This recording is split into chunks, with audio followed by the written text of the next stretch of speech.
Hey, what's going on, guys? Welcome back to Surviving Hollywood. I'm Johnny Diaz. I am Aaron Arnold. I am Austin Arnold. And we just sat down with a really cool guest. I was excited to meet her. She's a film and TV director.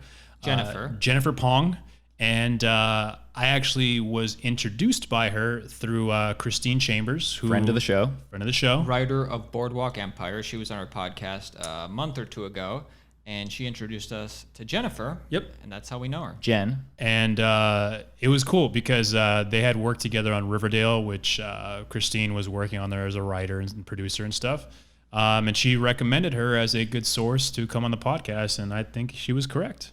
And what should the audience expect from this podcast? Well, so what Jennifer's done is she's actually directed a couple features, two of which went to Sundance. One won the jury prize in 2015 called Advantageous, which is on Netflix. I encourage you guys to watch that. And we both watched that before this interview. So the way this podcast is going to start off is us asking her about just some questions we had on Advantageous and what she was going for. And then I think that kind of evolved into, well, how did she get from nothing to Sundance director to now directing some of the hottest TV shows like Riverdale, like The Boys? And then after that, it just evolved more into just natural conversation about her current thoughts on the state of the industry. I don't think she had the answers, all the answers. We didn't have all the answers. Great discussion. But it was a good discussion. And at the very end, about 3/4 of the way through, I asked Jen probably one of the most personal questions, about personal for me, that I've ever asked a guest before. And how'd that go? She gave a surprising answer. You'll find out. You're going to have to listen to the podcast to find out. So stay tuned, guys. It was a fun one. I hope she'll be back for another time because she's working on some secret projects she didn't want to talk about. We'll find out next time. So next time she comes on, we'll talk about it. Anyway, hope you guys enjoy the pod and give it a listen. And a like. The closer you are, the better it'll obviously sound for everybody. Sound great. Yeah. like NPR. It's exactly, and we try to keep our voices really mellow, like NPR. Yeah, just kidding. So, Actually, I met Christine at a TV Academy event. So I'm a member of the TV Academy as an actor, and they had I don't know if maybe you were there. Possibly they had an almost summer mixer. No? Okay. Well, at this summer mixer for the TV Academy, you were not allowed to take a +1. It was basically just you that could go. And Johnny was single, so no problem. And so I was like, well, I'm not a huge fan of like networking events because you know what I mean? Like, I don't know. I feel like it's not my strongest suit. He kills it in networking events. I've been with this guy. Great. I'm good at carrying a conversation, but sometimes starting one is a little awkward sometimes. I feel you. It's the weirdest. It is weird, right? Yeah. And so I just told myself, all right, my typical go-to would be to get a drink and just hang out in the corner. But that's not really totally what you're supposed to do I know. at a networking event. Not really effective. So I just kind of forced myself to talk to people, and I met Christine there. And she was awesome. We got along, and then I met her and a few other writers that she worked with. And we kind of stayed in touch, and I kind of messaged her, and I was like, hey, look, we have this podcast. It's here to kind of help people that are trying to, get into Hollywood, figure out the inner workings of things. And if they want to become a writer or director or actor or whatever, like, what's the key to kind of making it in Hollywood? And she's like, love to come in. And I was like, awesome. She's great. She is. Television process is a television process. Well, we want to know. We want to know those details. Right. You want to start? You want to start with that? Sure. Okay. Whatever you're feeling. Johnny's been on every procedural cop show on TV. Really? So Which That's ones? not true. But Which ones? I've done a couple. I've done a few. I did like Hawaii Five-0, NCIS. Speaking of procedurals, one of my first television, so I came through independent film, as you know, so I made I made 2 features. They were Sundance supported features, and as people probably know, Sundance supports kind of new voices and new ways of new kinds of stories that maybe are somewhat underrepresented. Nice. Yeah. Did you notice that when you got the Sundance recognition, you got in, you won, did you notice an instant bump in interest from agents or productions or whatever? Sure. These are funny things to have to answer because I don't know why, but it's just funny. I'm interested. Yeah, no, it sounds like a good question. Yeah. Was it Advantageous that was the first one? Or? So to speak. Yeah, it was Advantageous. It was Advantageous, the movie, yes. Good movie. The other one, Half-Life, also was before, right? Yeah, Okay. Half-Life was very, very first feature. And I think I can speak volumes to what that was like because it was insane. But yeah, my very first feature kind of got me on the map in terms of recognition through the indie world and Sundance. And then my second feature, which was like a long time later, 7 years later, I had done another couple shorts between the two, kind of, it was nicely timed with the rise of Netflix and their acquisitions of independent films. And so that helped a little bit too. Well, It's all about timing. what was it like when you actually were finishing the feature? Were you anticipating to send it out to festivals like Sundance and hoping it was going to get in? Or are you thinking like, okay, there's some buzz around it? How did that kind of go? So what was my plan? Yeah, like, so were you already automatically thinking like, okay, I'm going to submit this to festivals, see what happens? Or were you kind of thinking like, I think Sundance might take it, or was kind of, did it feel like a long shot? It was interesting. I was very agendaless, to be honest, making Advantageous the feature. It was weird. I kind of followed my gut. And I'd made the short version. There's a short film called Advantageous. And I'd made it in the interim after my first feature. And it just kind of came together in a matter of like a year and a half with some sponsorship from like the PBS and the ITVSs of the world. And they embraced the subject, they embraced me, and they supported me with some financing, and I guess because the subject itself and the way it was being executed was so special, I guess, and it seemed to gain a life of its own and a lot of momentum, and I was surprised. I was just kind of writing something from my heart that seemed to kind of come out of me really easily. I was living in New York. I felt like I had something to say about access to education and money and race and class and elitism in New York. And so I just kind of put it together and made this short, and then everyone started saying, this is pretty cool. So when that happened, as we were actually in production, the mom, Mina Kim, who's the mother of Samantha Kim, who played Jules, the young girl, turned to me and goes, this could be a feature. You should really consider that. And They were related? No, so the mom. So just to clarify, Jacqueline is the person who plays the mom. Yeah. Mina, the person I'm speaking about, is the actual mother of Samantha Kim. So, Okay. So you when you're working with a younger actor, you obviously often have a parent either around or adjacent or On something. set or something. Yeah, which is very important actually, and it was wonderful to feel this kind of blessing from her as an Asian American woman. She was basically saying, I'm a mom, and I think that your project, your idea is extraordinary and valid and needs to be out in the world. And with those words, I felt like there was this blessing, that there's a sense that maybe this is important enough to carry forward. So I just started asking people, do you want to expand this into a feature? And everyone said yes. And so we just did it. We raised a little bit more money. We did a huge Kickstarter.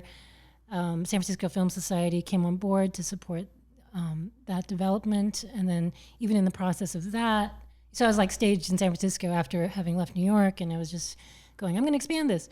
And Did you shoot in San Francisco or New York? I shot in mostly New York. Okay. For the feature, I shot some visual effects plates and lots of different little things in San Francisco. To explain all that, basically I moved back from New York to San Francisco and also did visual effects post in San Francisco for the short, and then proceeded to expand everything into a feature, kind of doing a bi-coastal production. So Johnny and I yeah. just watched the movie, and we loved it. Very watchable on Netflix, Advantageous. But you mentioned like all like the different themes that were in there, and like we noticed some. So the themes that we noticed, it was like Well, when we were talking about it briefly before, I mentioned women in the workforce. Mm-hmm. One is that like there was a sense in the movie too that they were letting her go because of her age. It was harder for her to find employment because of her age, and they were looking for somebody younger. That's ageism. I mean, there was women and there was ageism. Yeah. And then there was another thing also that I don't remember the name of the character. He was like the scientist that worked there. That he was like kind of the one friend she had at the company. Right, James Urbaniak. Yeah, and he made a comment to her because she was complaining to him, saying like, I can't find a job anywhere. Right. Women can't find jobs anywhere. And he was saying that was an intentional thing because they were trying to get more women to come back home. We need to get the men jobs so that way women can come back home, right? Right, because they didn't want men homeless on the street. They wanted them to be employed. That would be safer for the community in a sense. Yeah. World. So exactly. So I felt like it touched on a lot of different things. Now, were all those part of the theme you were going for, or what was it? How was that going? And what themes did we miss? You mentioned there's also like a New York theme. Oh my gosh. There's so much. Let's unpack. Let's unpack dense. all of it right now. Yeah, we're happy to. That's my favorite thing. I mean, I don't know where to start, but yeah. Well, just working backwards, the New York theme. I mean, New York inspired it because I was living in Washington Heights and traveling. You know, I'd travel down the length of the island from Washington Heights to the Upper West Side to Whole Foods, like to get the food I wanted at Whole Foods. And you get this kind of slice of like different people with different means and different kinds of parenting styles. And if you're an Upper West Side parent, especially an Upper West Side mom, actually I'll say both moms and dads, they're extremely hands-on with their kids' education. To the point where they're always, treating them like adults, but asking them questions, answering questions, just trying to make it this interactive thing. And I was like, wow, that's really impressive. Parenting is a full-time thing where you're just trying to make your kid the smartest, the best, as quickly as possible. And how intense is that? Am I even ready to do that? And then, there are areas where we would pass through where it felt like parents were exhausted and were just concerned about the kids not dying or not getting into trouble, And so it wasn't as much about that as it is about just staying safe. And so just going, okay, this is where everything, this is how everything is. This is where all the injustices lie. They come from circumstance and opportunity, what's available to people. And so I just was like, oh, this kind of sucks. I kind of, this is the American dream. So I just kind of felt like I wanted to, it was really easy for me to just kind of capture the idea of also I kind of related to back to what my mother had done for me as an immigrant in this country. She had come here from Vietnam during the Vietnam War. And is basically a war survivor. And my father was also kind of a survivor of the Japanese occupation in Malaysia.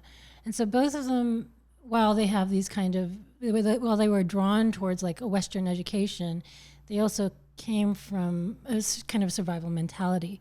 And so, I started to understand better why my mom was always stressed out and why my mom, and what it really meant for her when she was like trying to make me excel in every moment in school, and why she had to go and confront my chemistry teacher when I got a B. It was like this, like this is not just, this is not fair. You made a mistake. Yeah. What is she doing wrong? Right. Just like the imperfections were not acceptable to her. And then, I mean, she wasn't like as intense as the so-called tiger mom stereotype. Rather, she was more like, Jennifer, we made sacrifices so you could have opportunities. Whatever you want to do it. Just be the best. Yeah. And so that weirdly, I interpreted that to like become a director. Seems like it served you well, Yeah. Somehow, yeah, it was a certain amount of like, yeah, she definitely was like instrumental in kind of protecting my sense of adventure and ability to kind of do something special. So that was kind of, you feel like was that more or less the overarching theme of the film? Like it basically a parent willing to do anything for their child to get ahead. Is that kind of? It was kind of sad though once that she did it. It was really sad. Yeah, when that happened. Super sad. We don't want to spoil it, but yeah, it's dark. But yeah, I mean, it's just what is a parent willing to do to kind of protect their kid's future, and why are we creating a world where you have to go to such extremes to feel safe? To protect your kids, because in a world where, the rich are extremely rich and the poor are extremely poor and there's no middle class, like how do we not create a desperate situation for everybody? Yeah. How do we function? Yeah. How do we like there was the homeless girl in the movie. Yeah, that was creepy almost. Yeah, it was kind of weird. But then it was like, she'd just been living there, and it was just like this kind of.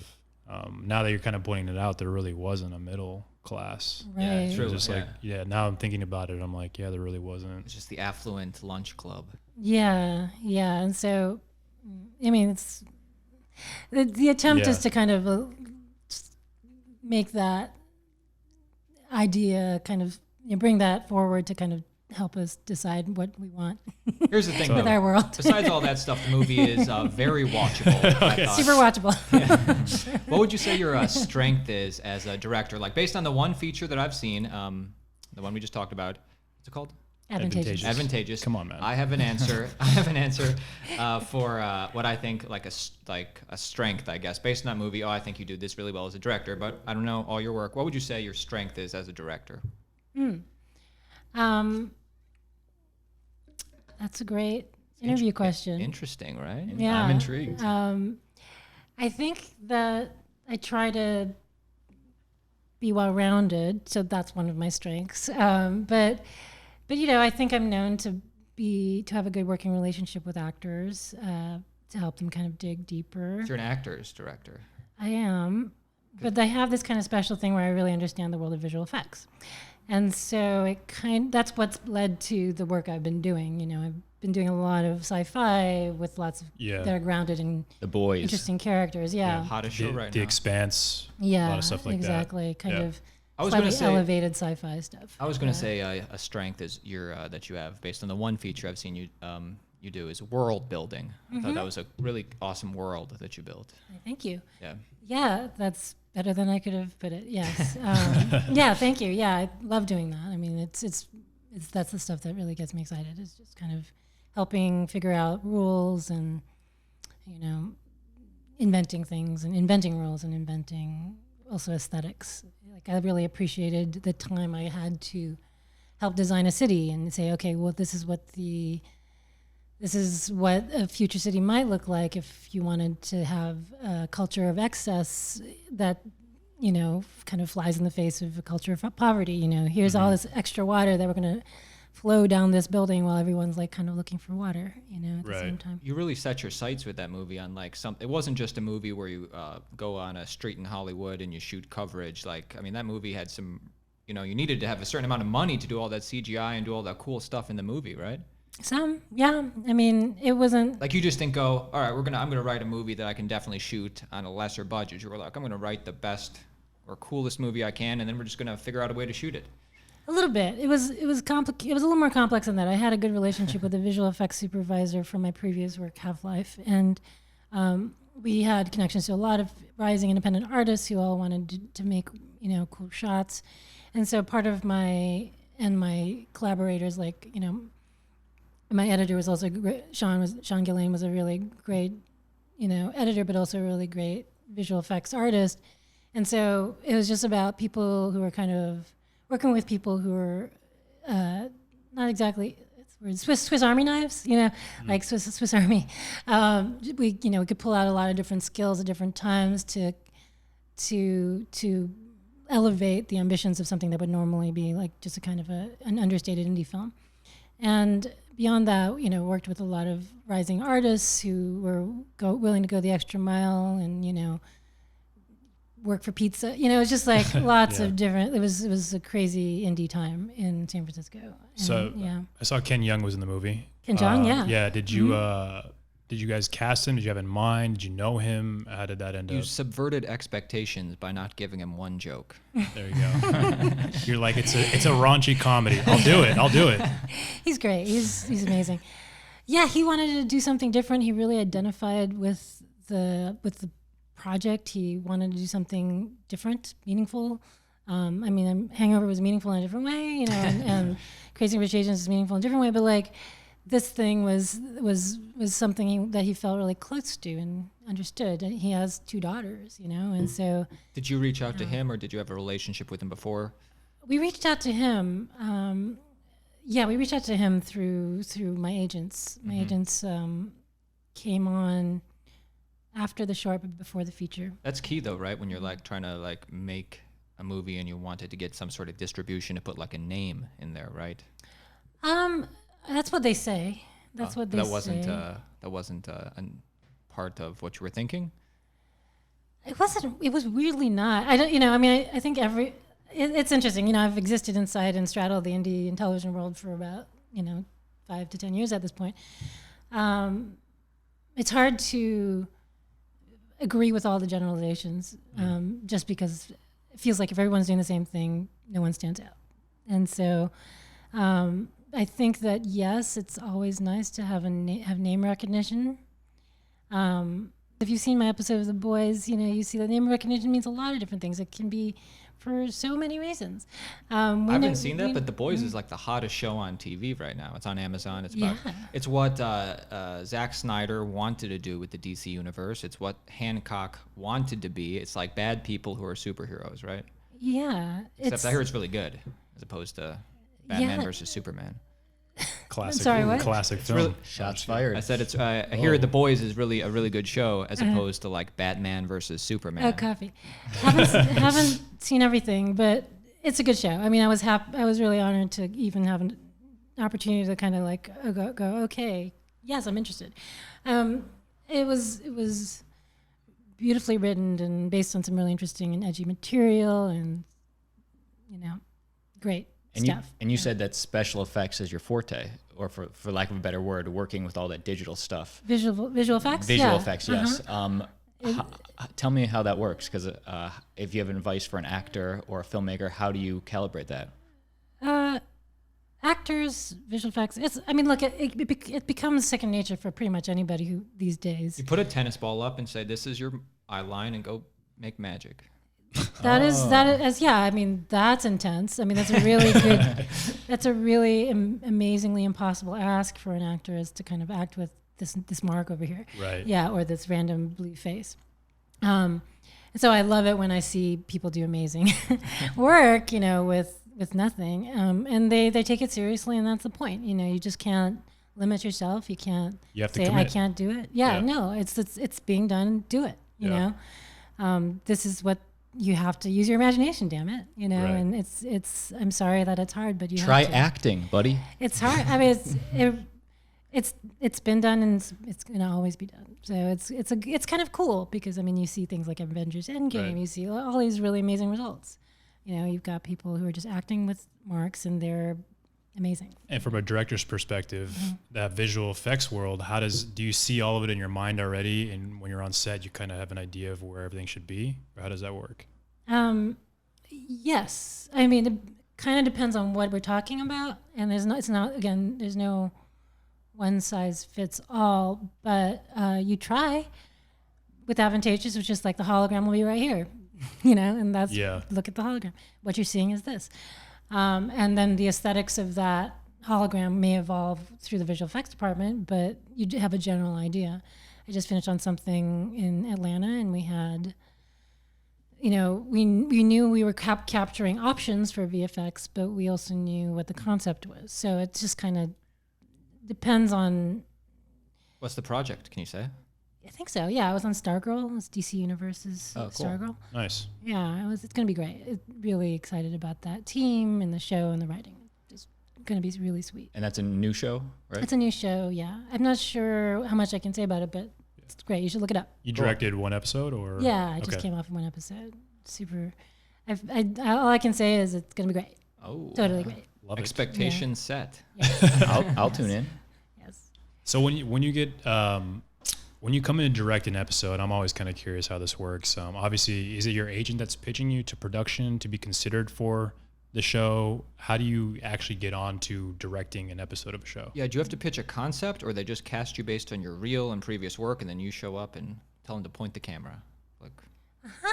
Yes. That easy. The answer is yes.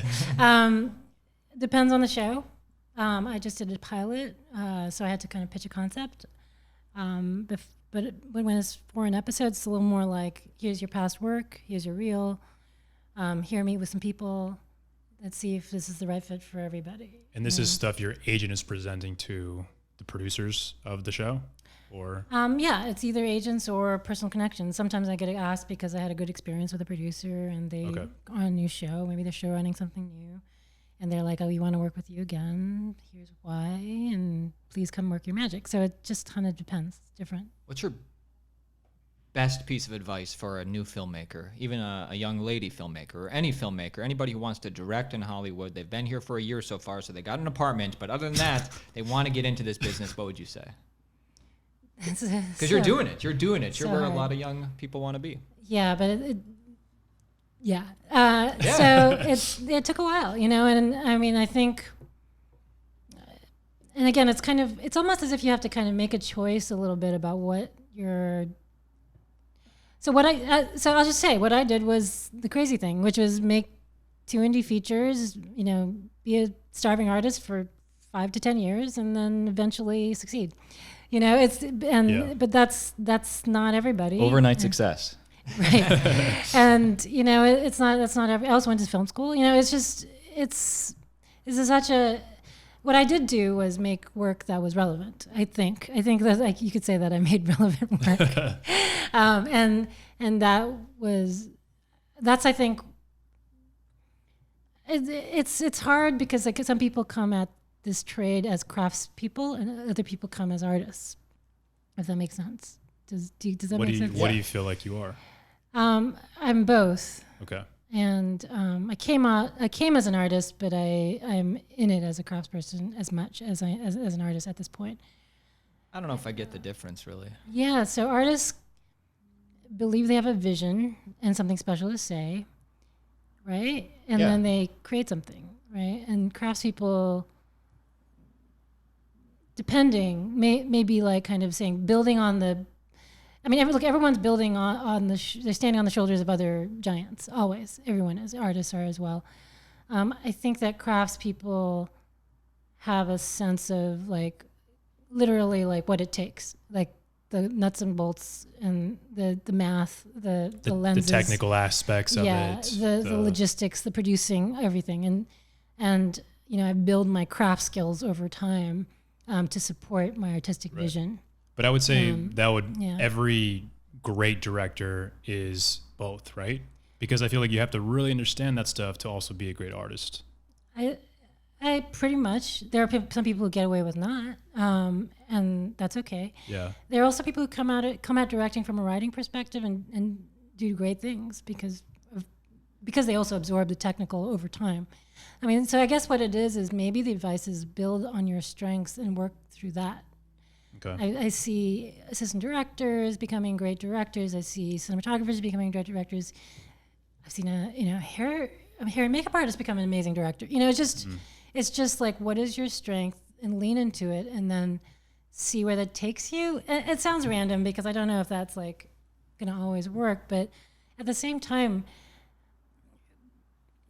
I sit and I work with these incredible cinematographers, incredible visual effects artists, stunts people, and they're all amazing directors in their own right, and they're all actors, writers. They'll all make their own personal work at some point, and it's going to be amazing. And at the same, I'm always learning from them. They're learning from me, but it's always like there's just always more to learn. And so I see visual effects supervisors, stunt coordinators who are at the top of their game, and I go, they're pretty darn comfortable, they're going to always work, and there's always going to be demand for them. So I guess maybe the advice is kind of like, what are you really interested in?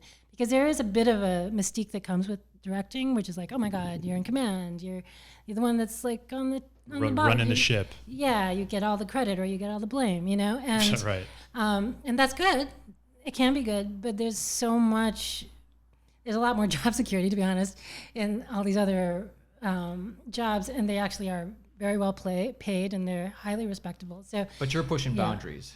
You're pushing personally? the status quo. You're gonna have a point of view. No, all right. I was just trying to, like, redirect what I was saying to what you're trying to say.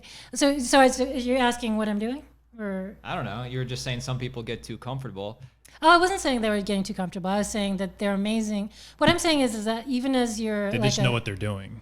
what I'm saying is like even if you're a young person trying to figure out what to do with Hollywood and how to become a director, consider like all the trades because they're very cool.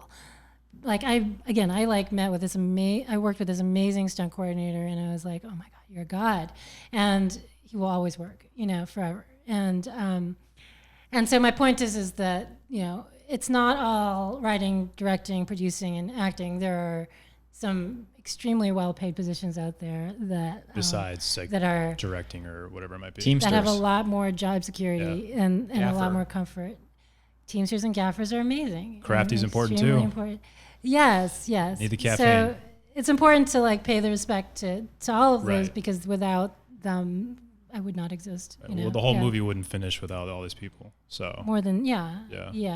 definitely. And speaking of craftsmen, and I wanted to ask you this because I asked this selfishly because we made a short film, dark comedy. We're in post-production of another short film. When you were fundraising, is there any nuggets of knowledge that you learned to be a better craftsman in fundraising? Whether that's, and what I'm thinking is, was it more hitting up your friends and family or more hitting up the corporate entities or anything you learned? What kind of corporate entities are you talking about? I'm not sure I'm not sure exactly how you fundraise. Rich people. because you mentioned earlier about something about PBS. Yeah. And there was something through, I can't remember what organization in San Francisco you said that. Oh yeah. Well, I laugh because it's a very long answer, so I'm trying to kind of distill it down to its We love essentials. long answers. So Um, we have 2 more hours, so it's let's okay. keep in mind that like I have not come from nowhere exactly. Like I made my first feature, then hung around during the recession between 2008 and 2015, and like made a couple of shorts. My point is, I was building, without necessarily consciously doing this, I was building a network over time, and Smart. with the support, it's not even smart. It's literally just what was happening, right?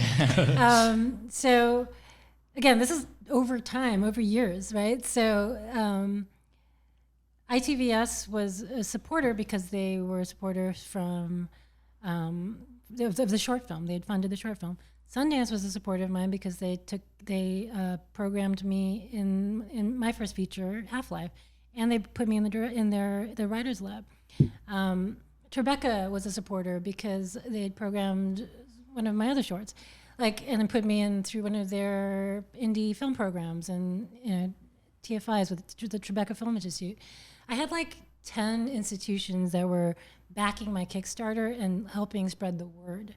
So it was a massive, and even we only made $35,000, but that was still a massive effort just to kind of reach through every possible network, get everybody to post my Kickstarter, and then also build on that friends and family of our collaborators and the keys, like the DPs, the actors. Everyone participated in just kind of trying to lift this little baby Share film. it. Wow. Yeah. And the film wasn't very expensive. We did it for under $1 million. It was way under $1 million, and it was just out of this it was literally homegrown, totally taking a village model, and Right. purely for the it was the purest intention of art I've ever it was just as pure as Half-Life. Everything was super pure. It was this is the story we want to make. We're just trying to do it, and thank you if you can help us. So when you talk about how Tribeca, Sundance, all these places they were backing you in a sense of through their writing labs or whatever it was. Mm-hmm. Did that happen because you had another body of work that you had submitted to them over the years and they got to know you? Is that how they became involved, or how did that? Yeah, weird. I think you really gotta, for me, I have to personally thank Sundance for everything. It was Shari Freelo who programmed my first feature, and she was a programmer who I'd met through Outfest in LA, and she had programmed my first short, and out of AF5. So it was just literally her wanting to give, believing in me, and then seeing my short, and seeing my feature and supporting that, and just kind of, incrementally, just me gaining support over time through all the all the networks. Sorry, I'm Yeah. like peaking on my caffeine right now. It's all right. So like, we'll get you some more right now. right. So it was just, again, long. It was a long process. And I, after my first feature, it was the labs liked that I was daring enough to make something as crazy as Half-Life.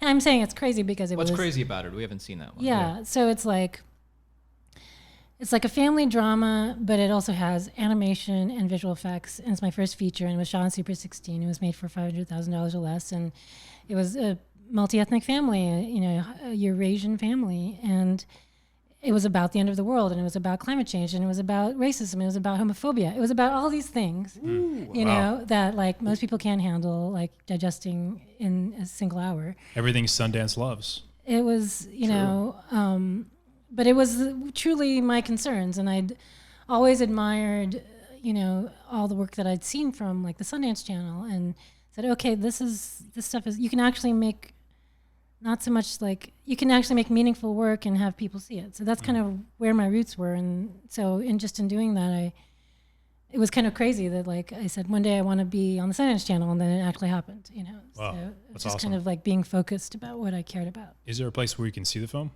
Yeah, I mean, it was. I think it's online on VOD through like Wolf Releasing or something, and So if we just Google it, or it'll pop up. Yeah. It used when DVDs still existed on Netflix. You could get the DVD on Netflix. Oh, like with yeah. it? I In think the that's mail? still an Yeah. option though, isn't it? Yeah. Maybe I think so. I You haven't just- tried that. You still have that option to actually Yeah. get that DVD in the mail. I hear that's still profitable for them. It Really? takes 3 to 6 weeks to get the DVD, but And you return it whenever, though. Whenever you're done. That's true. Really? You got It's 1 so day to return adorable. it. Yeah. I'm gonna try it. That's really cool. Yeah. So, I mean, I could talk to you about this all day, but like how did your career and how did things change for you as soon as that first feature got into Sundance?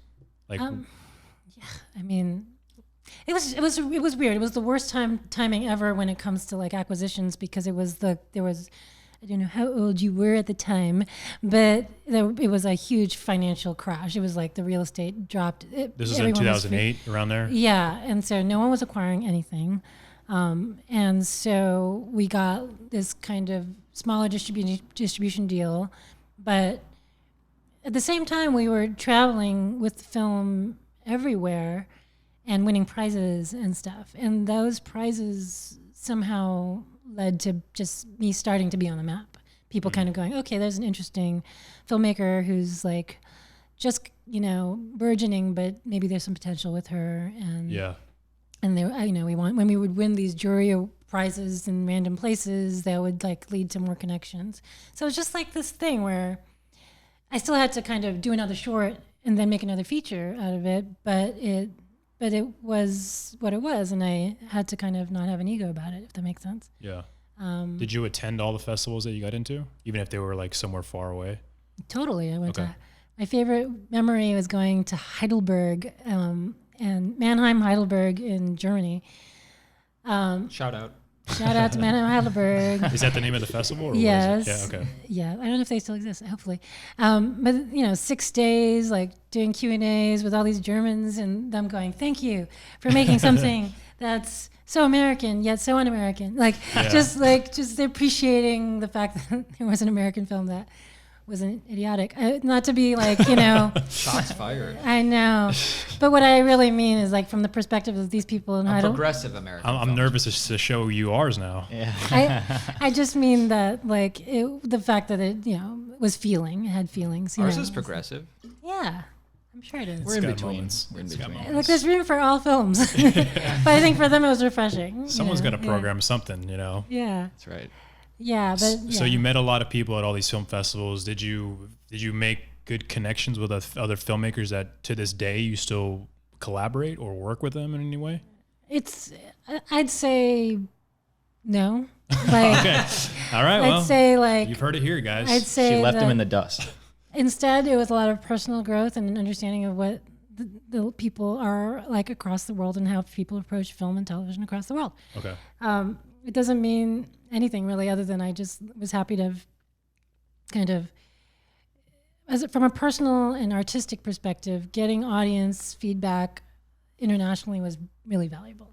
it just made you understand that every audience was different. Like, for example, Half-Life played really well in Japan, really well in Germany, and really well in England. Like, those were places that it was appreciated for whatever reason, you know, and it's because it had a more nuanced, you know, examination of our existence, and, you know, wasn't kind of super easy to digest, like not too easy to digest. So you had to make you think, and it's philosophical. So people like that. If an actor comes up to you on set and goes, and you're the writer and producer on this, or writer and director, hey, I think I should do it this way, and you don't think it should be done that way. Do you ever like? Wait, if a writer if an actor wants to do their own thing, but you have your specific vision, and it's kind of like your baby. Do you how do you do? I mean, look, there's always room for everything. No one person is a total genius as much as they'd like to think they are. Okay, so that is a truth, and I will take that to the grave. No single person is a genius. Take that, Kanye. Everybody's a genius, Take that, Einstein. Everybody's a genius, or nobody's a genius. You know what I mean? Like, everyone has something to contribute. I like and it. one of the favorite things, especially here in the television industry, which is absolutely true, is that the best idea wins. Now, that doesn't mean that you don't try a second best idea, and it doesn't mean that yours is the best idea, nor does it mean that it's the actor's idea is the best idea. It just means at some point you'll figure out if it works, and why not try it. Nice. And so that's generally what we do. You know, I'm not saying that. I think that there's a line where you can't. I would not advise every actor to try to get 3 ideas in one take. You know what I mean? And try to get. I would not advise that for pretty much anyone, unless they happen to be a producer on the project. Right. But I would say that especially I don't know. I mean, there's no rule, but I think that there's a lot of honor to be given to an actor who's done their homework and has, you know, thought about what their backstory is and why they would make the choices they would make. And so it's interesting. It's a really interesting question, because the word auteur can be applied in many ways. And, you know, I mean, I have a specific vision about certain things, but it doesn't mean like it applies to everything. I don't know. So especially when you're making a whole series, it's a really big world. It's not just one world with one rule. Right. You just have to say, listen, buddy, Sundance Jury Award winner. Okay? So let's do the line. I would not say that. Your people will say it for you. Just kidding. That's right. Yeah. Anyways. Talking about that, I'm always curious about this, and this is for directors out there that are working on things. And it sounds like you kind of sort of answered it, but let's say they have just finished their first feature or their first couple shorts or whatever it might be, and they're looking to get an agent or someone that's going to be able to try to get them possibly TV work or whatever. How do they even go about doing that? Wait, how does it like a young director or something who's making short films and stuff, but wants to direct The Boys and wants to direct all like these cool shows. And then they probably need an agent if they don't know people. How does that young director get an agent? It's a question of the ages. It literally just fell in my lap. Like, okay. Is it because of the Sundance and it just kind of happened, or? Like I said, like every single thing I said led to that. Like, okay. I've been around for a while, and it just slowly gained legitimacy. And I think it also, I'm not going to whine about it, but I would say that I don't have the typical face of a director, you know? And so like, it doesn't just, people don't go, oh, you look like you can direct something. You know, it's more but what does that mean exactly, though? Well, you know what it means. I mean, no, I really don't. Like, I mean, if you Google director, have you watched, there's this great film out there called Half the Picture. Okay. I was in it. I'm in part of all these amazing female directors. Ava DuVernay's in it. Nisha Ganatra's in it. It's just about, like, literally Google director, and you'll see what I'm talking about. A white male? Is that what we're talking about? Just look at all the pictures. Just look at all the pictures, you know? And that's enough. Like, it kind of tells you what a director is to people. Okay. Interesting. Well, it's interesting because I feel like in the last 5 years, I've worked with tons of female directors and people, like females producers and on the crew, but I haven't really worked a lot, you know, past 5 years ago. So it's probably a lot different.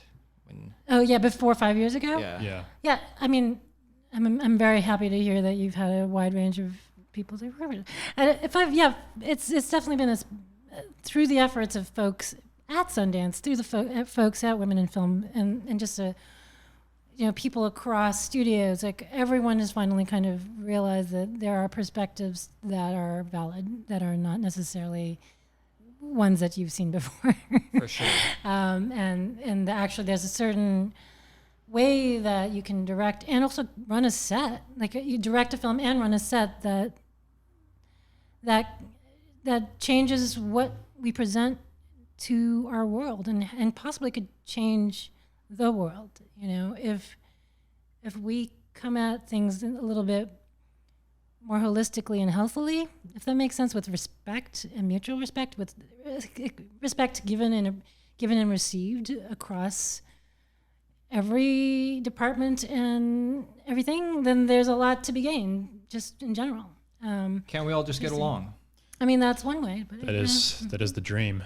Yeah. So then how did it kind of fall in your lap then? You said we kind of backtrack on that question.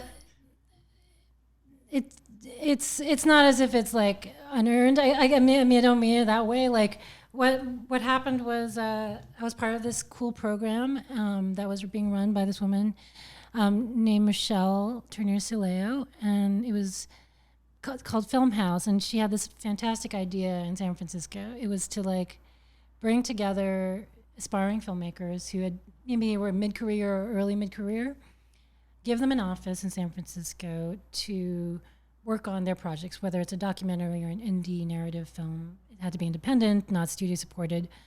And she found me. I'd found her through another producer friend who I was going to work with, and she was a cousin. Long story short, we'd met in New York, and I ended up in San Francisco, and she said, do you want one of these fellowships, residencies? And I said, yes, please. I will sit down and do my work in your office that you're providing and meet these other filmmakers and learn from each other and give each other feedback and create this community.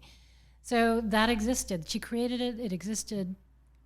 Ted Hope, who now runs Amazon Films, was running the Film Society at the time, and he invited some folks over. There were always special guests, and we'd learn about things. We'd share our stuff with them.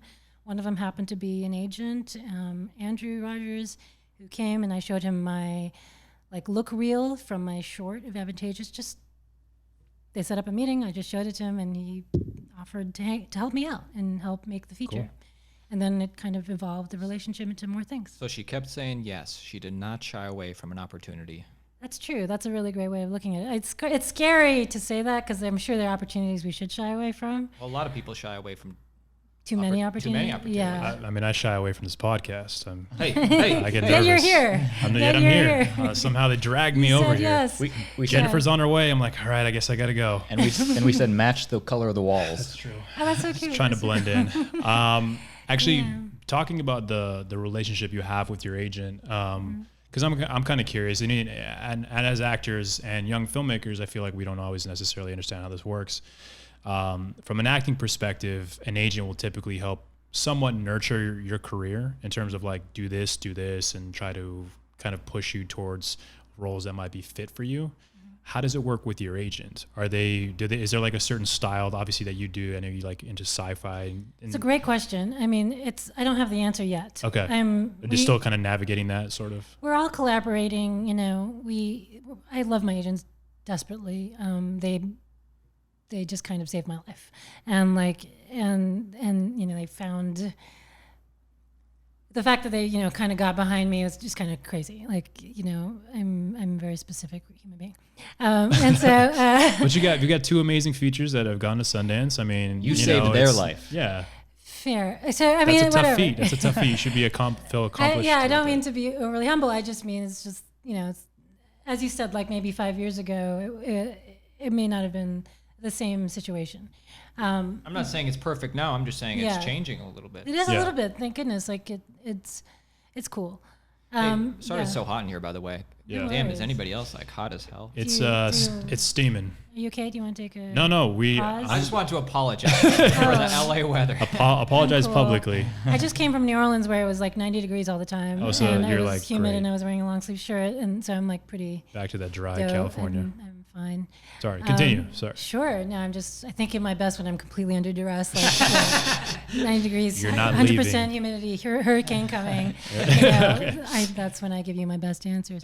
Now, what was your question? Well, it was kind of just like how is, you said that your agent saved your life in terms of how are they kind of like navigating your career? Like, are they helping you like, okay, this is what your reel should look like. This is what we're going to kind of pitch you to. It's a super team effort. Everyone's just brings a little bit to it. Whether it's, like helping you understand what the landscape looks like, helping you understand what people hope to understand from you, creating opportunities, what I really appreciate is that at least they listen to my concerns pretty carefully, if that makes sense. And they don't try to make me do things that I think are gross. So there's that part of it. I think, again, every agent's different. Some are a little bit more like involved and other people are more, just laissez-faire. Not laissez-faire, maybe that's not very fair. More like just not trying to get you to do anything. And other people are more like, let me see if I can get more information for you. So they're kind of information gathering and also helping you kind of train you in a way to kind of survive a weird like landscape if the landscape is weird. Surviving Hollywood. Exactly. That's appropriate. It's appropriate. Yeah, it can be a bit of a survival game. I mean, ideally not, but there are times when it feels like that. Yeah. I'm kind of backtracking a little bit. I know you went to AFI, American Film Institute. Ice cream. Do you? It's where small or like up and coming filmmakers go to sell their films. No, that's AFM. Oh, that's AFM. Oh yeah, Yeah, it's AFM. AFI, American Film Institute. Oh, dude, you need to know. Come what on, that is. come on, man. Anyway, no. So going there, do you feel like the education that you received there was valuable in terms of like, because a lot of people are saying you don't really need to go to film school. You just got to go do it, right? Yeah. Again, I say like no truism that comes out of the filmmaking community is ever true. Okay. Like nothing's true. Okay. There's absolutely no rule. A lot of connections that you got out of the school, though, at least. Placements. I was really young Okay. when I was there, and I think I didn't quite fit in. So, like, Why didn't you fit in? Because I was 23, and everyone was like 30 Okay. or 40 or 50. So you brought that young Yeah. perspective to it. Yeah, I was my own version of cool, but like I was like specific. But I'd say that like I'm in touch with a couple of the people from AFI, and it's somewhat helpful, But I think that in general, like it's just a question. It's not actually a question of timing. I think it was really interesting for me because I was exposed to what it's like, at 23 when you're going to AFI and you're dealing with like people who are big adults. Like, there's a different way that they navigate collaboration than what you might expect when you're 23. Did they kind of feel like, well, I'm not going to take direction from you. Like I'm like 10 years older than you. There's a little bit of patronizing in any environment where they think that you're younger and less experienced. Less experience. Yeah, there's always going to be that. In hindsight, if you had to go back, would you go to film school? I'm glad I did. Okay. I'm really glad I did. For all the reasons, because it gave me like a place to spring from, A foundation. Foundation is a great word, but also just understanding of like how you have to be able to, as you survive Hollywood, you have to kind of understand that there's a myriad personalities out there, because this is a pretty random city where everybody ends up, and you don't really know who anybody is. So there's that. You gotta get a kind of a crash course in personalities. Cool. Amen. Cool. Audience questions? We have some audience questions. Some audience questions. If you'd indulge us. Of course. And the audience. Let's pick the top ones. Let's pick like top 2. Okay, top 2. Let's see. Well, Just we touched on these a lot. okay, you know what? I snuck one of my questions in here. I'm not going to pretend it's for an audience member, and I almost wasn't going to ask it because it's very specific. It's kind of weird. I feel we've bonded here, Jen, maybe. So please, and this is something that I'm wondering because, and that's our time, guys. Because I'm trying to think of how to phrase it. We've all been co-stars and guest stars on TV shows as actors, and I'm just redoing my reel right now, and I'm thinking, and I want your take on this. I've worked with directors of TV shows, some on Amazon, but I as a co-star and guest star role, so I didn't necessarily bond with those I showed up, did my job. I didn't necessarily bond with them as I would if I was on the show. And would you indulge like an actor that maybe sent you something through social media, like, hey, got a new reel, just wanted to does that work? Would you be receptive so to you're saying that? directors you've worked with who have no real connection with, but you're on their show, could you send them your reel, and do you think that would be I tried that one time. Exactly. And I have a little bit of connection with, because I spent the day with them at least, maybe a couple. Right. honestly? I'm just trying to think of. It's weird. I definitely feel your question. I get a lot of things through social media from all kinds of artists of all artists. You got emails from me. I'm so sorry. No, I'm just kidding. No worries. But an old guest star, co-star that you were directed once on that old episode of Riverdale or so something. It's not a random. It's not a random. I think this is interesting. It's such a weird answer I have for you. It's almost as if you're stronger not doing it. Because you're too needy. Yeah. Interesting. Yeah. So I asked you. But if you don't do it, you will never see them again unless you get cast in something they're directing. That's.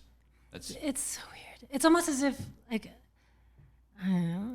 I'm trying to figure out what I would do. I feel like you'd block. No. I mean, from you, if I were you, or if I were an actor. Please. I feel like what's worked is I have a Twitter presence, and so you find out where they're the most needy, and figure that out. So for example. So stalk them. I have good friends. I have had good relationships with people I've worked with. But we spent a lot of time together because they were more like stars more than supporting. But still, it was a really good a good experience, and you stay friends on Twitter or Instagram or something. Then it just kind of keeps you in their radar and in their Right. So it's better to not send them a reel, basically saying, "Hey, here's my stuff. Put me in something." It's better just to keep a relationship if you can. If there's anything to say. Yeah, it's all that's I said that my career took a little while. It's because it organically evolves, and unfortunately, it takes a while. Yeah. And so, looking for building a community that is not always give me what I need, but more like I can help you. By the way, I'm over here. I have a nice it's so hard. I'd say generally, focusing on your relationship with casting directors is actually very productive. And also staying present, and I had there are some people who I've worked with who were co-stars or recurring who I will think of for future roles because the collaboration was so pleasant and even if it wasn't perfect, it still felt productive and respectful both in all directions. It was a good professional working relationship. Yeah. So conveying that respect is especially helpful in episodic. What if on the flip side, if somebody reached out to you via social media and it was a young director just saying "Hey, I saw your movie, would love to take you to a cup of coffee and just pick your brain." Is that something that you would be open to? A mentor situation.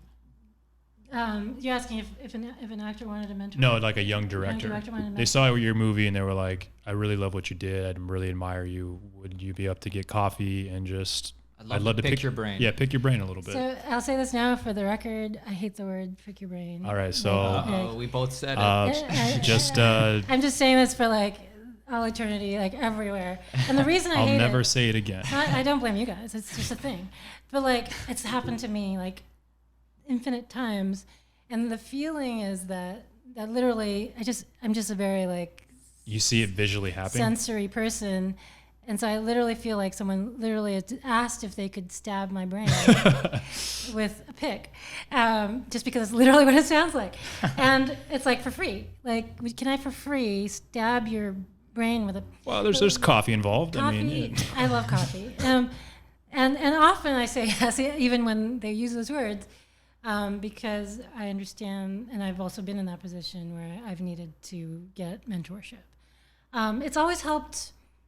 And it generally helps when you're getting you're getting advice, mentors through a little bit of more official channels. Sure. Because then there's just kind of a win-win all around. The filmmaker gets to create a relationship with this organization, and at the same time, like feel like they're doing something that can like be understood as a big thing, whereas a slightly more informal relationship feels like it's like a negative win, if that makes sense, because of time being so precious for filmmakers in general, because our literally like every moment of our day could be filled with struggling and making something better, progressing our careers. So it helps, like especially to women in film, or like Project Involve was a huge thing for me. Have you heard of it? I haven't heard of it, no. Okay.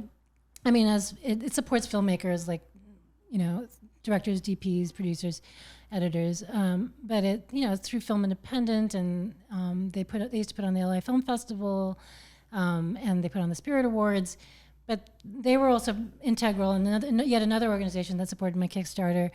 When I was just coming out of film school, I became a mentee, and I was brought to I was allowed to be shadowing on a set that Forrest Whitaker was producing this film called Green Dragon.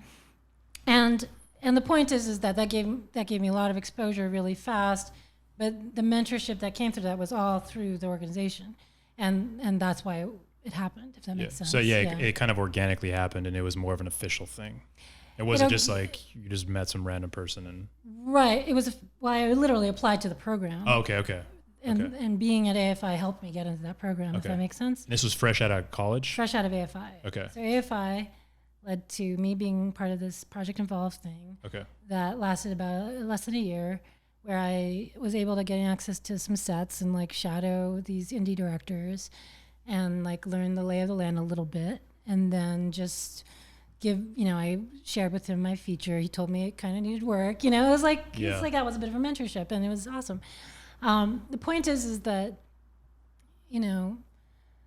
that it's important to help make it a two-way relationship, and coffee is something, but it isn't a lot if your time is super precious, which is why when you call Kevin Smith or whatever, the Russo brothers or something, you're not going to necessarily get a response. Well, coffee is like the thing that's the least amount of time out of other things you could do, like dinner or event. It's like, oh, coffee could take like 10 minutes. That's true, but I think maybe we care about meaningful, giving you our best conversation, and I think you end up getting that. For sure. Yeah, because if you're gonna meet somebody for coffee, like you're not gonna be there for 5 minutes. Like, why meet them at all?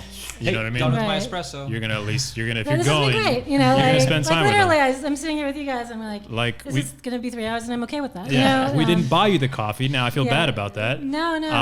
I owe you. But you're joining us on this conversation, which is really cool. No worries. And it's I mean, I guess so I mean, just practically speaking, actually literally saying I will buy you dinner actually does sound like it would be more productive, just because literally you get a free meal out of it. And they don't have to think about what to make for dinner. They just like I will buy you dinner sounds like a Me Too.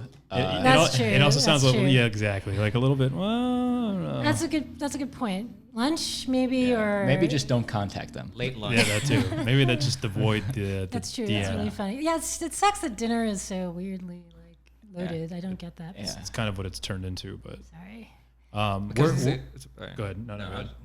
I was gonna say, where are you from originally? Originally born in Berkeley, California. Okay. Yeah. Did you always know you wanted to be a filmmaker? Always. From probably college. College is when I figured it out.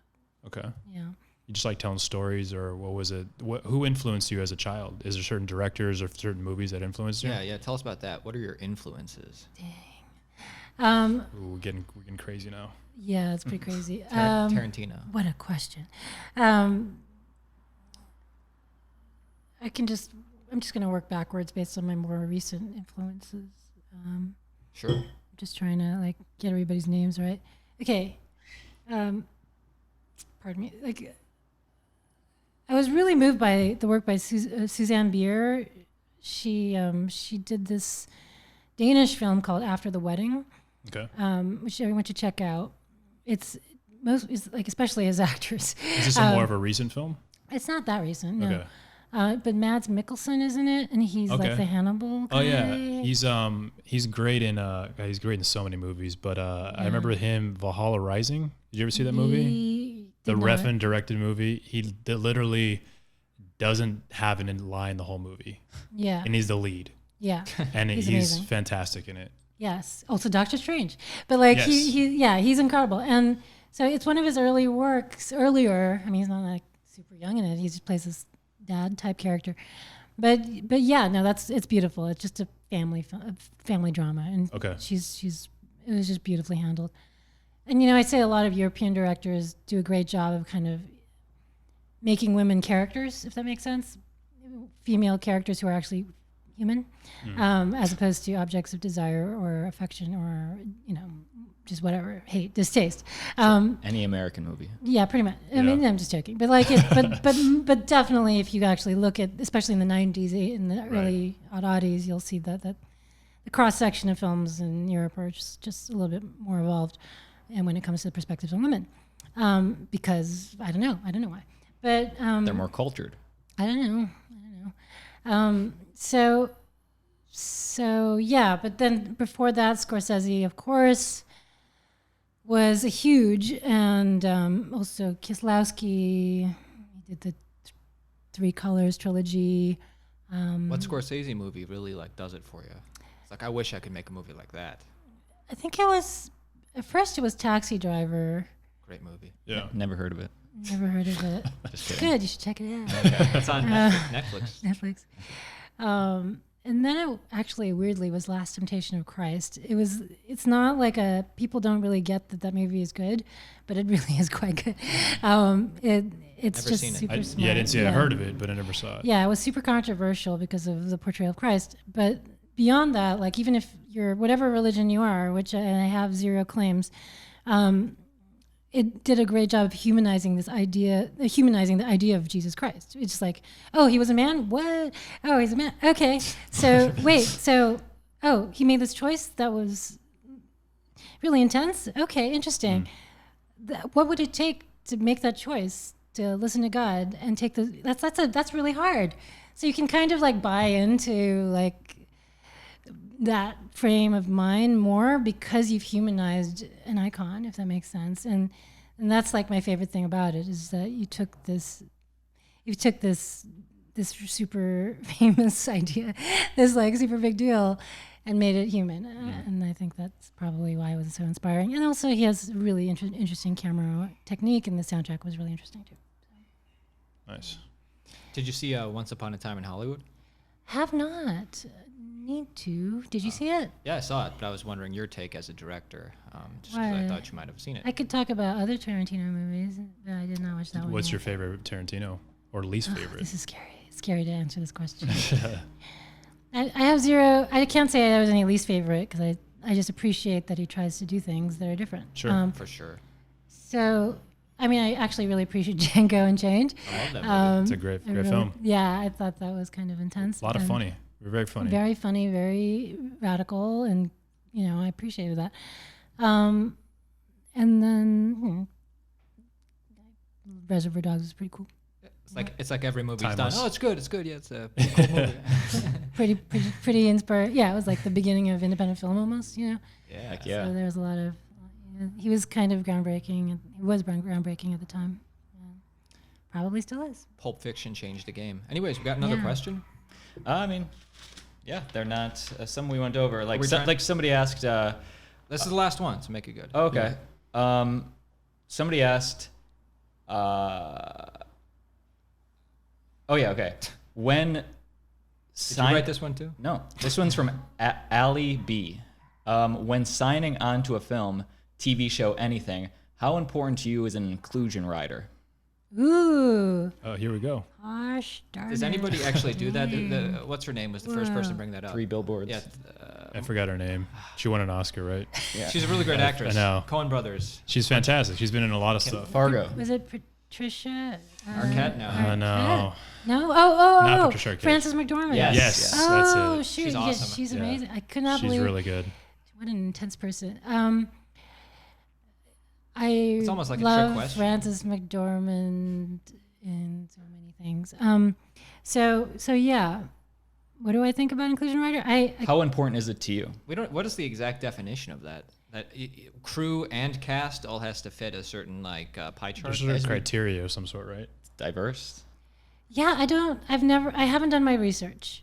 I appreciate the sentiment very much. But you don't, so you won't insist. I think it's hard to put into actual practice. So, I mean, what if you're doing a period piece? What if you're doing a movie that requires all Asian people or all black people? Hamilton did Well, the musical and cast anybody That happened. based on talent. That happened in really- the recent film. Oh my goodness, I saw it not too long ago. It's with the girl from Saoirse Ronan. Yes. Oh, She did a Saoirse? period piece. I'm not sure how you say her first name. Yeah. I just I messed it think up. it's Saoirse or something like that. Yeah, I don't know. Saoirse, It's spelled yeah. weird. Yeah. Lady Bird? Lady, The girl from Lady Weird, but she did a period piece where she Atonement. No, she played Elizabeth Queen of Scott.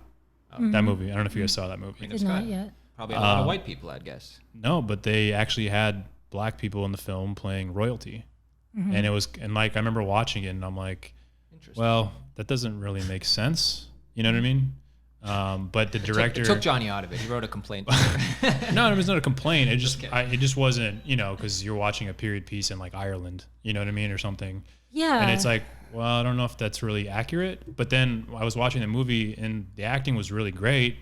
And then I read later in interviews with the director that was an actual thing. They specifically wanted these actors for it to be more inclusive. They didn't really care that it wasn't necessarily Oh my God. Yeah. biting the story. But then I'm like, but then you're kind of changing the story. I don't know. It was Well, it was a really weird line. I don't know how to handle that, You have to kind of decide for yourself what cinema is, what storytelling is, and why you want it to be the way it is. Yeah. And a lot of people, especially with Marvel movies or sci-fi superhero stuff, they hate it when you have suddenly you've changed the character from a male to a female, or they hate it when you've changed it from white to black, or Yeah. they hate it when and it just reflects a certain mentality of this is how my world is, and I don't want that world to be different.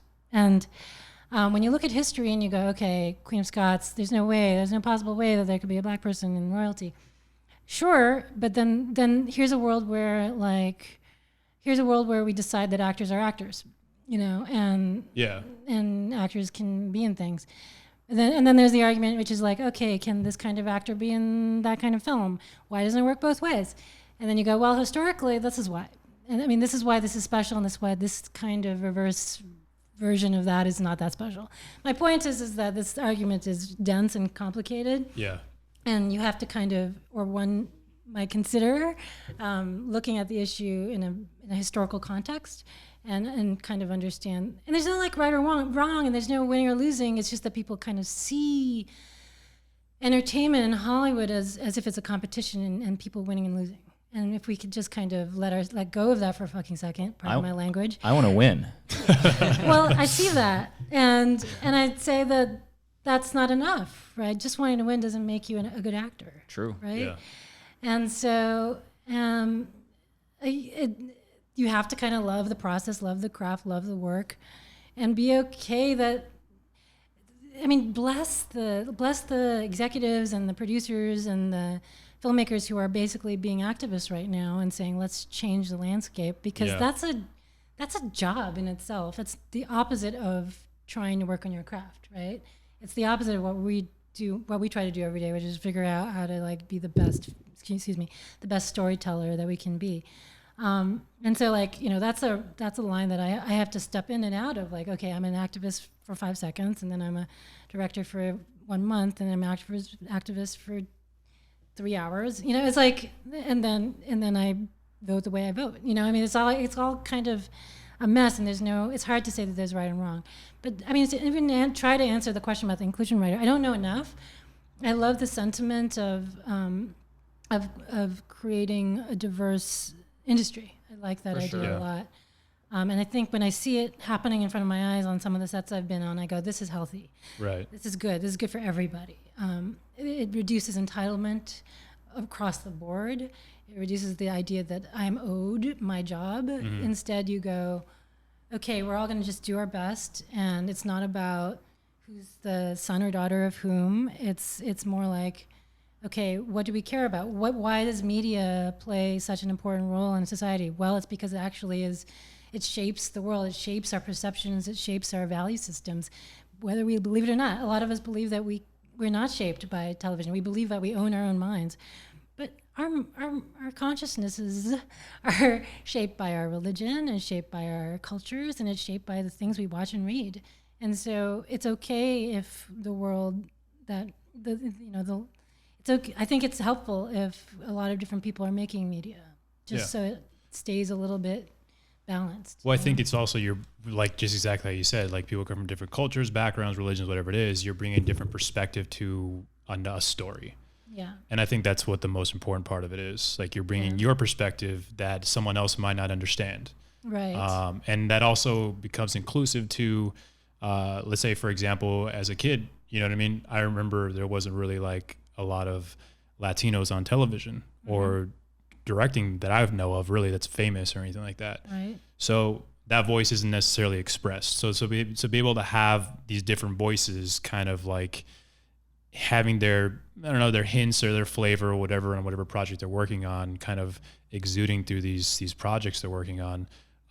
It gives you a different perspective as the viewer. Yeah. You know what I mean? And gets your voice more represented, which I think is important. Exactly. It's weirdly sad to say that like there's not enough whatever Asians or Latinos seen, and therefore I need to be the one face. We just gotta get one other face out there so that all those racist people can like understand that Asians or Latinos are human too. It's like feels like super basic to have to say that.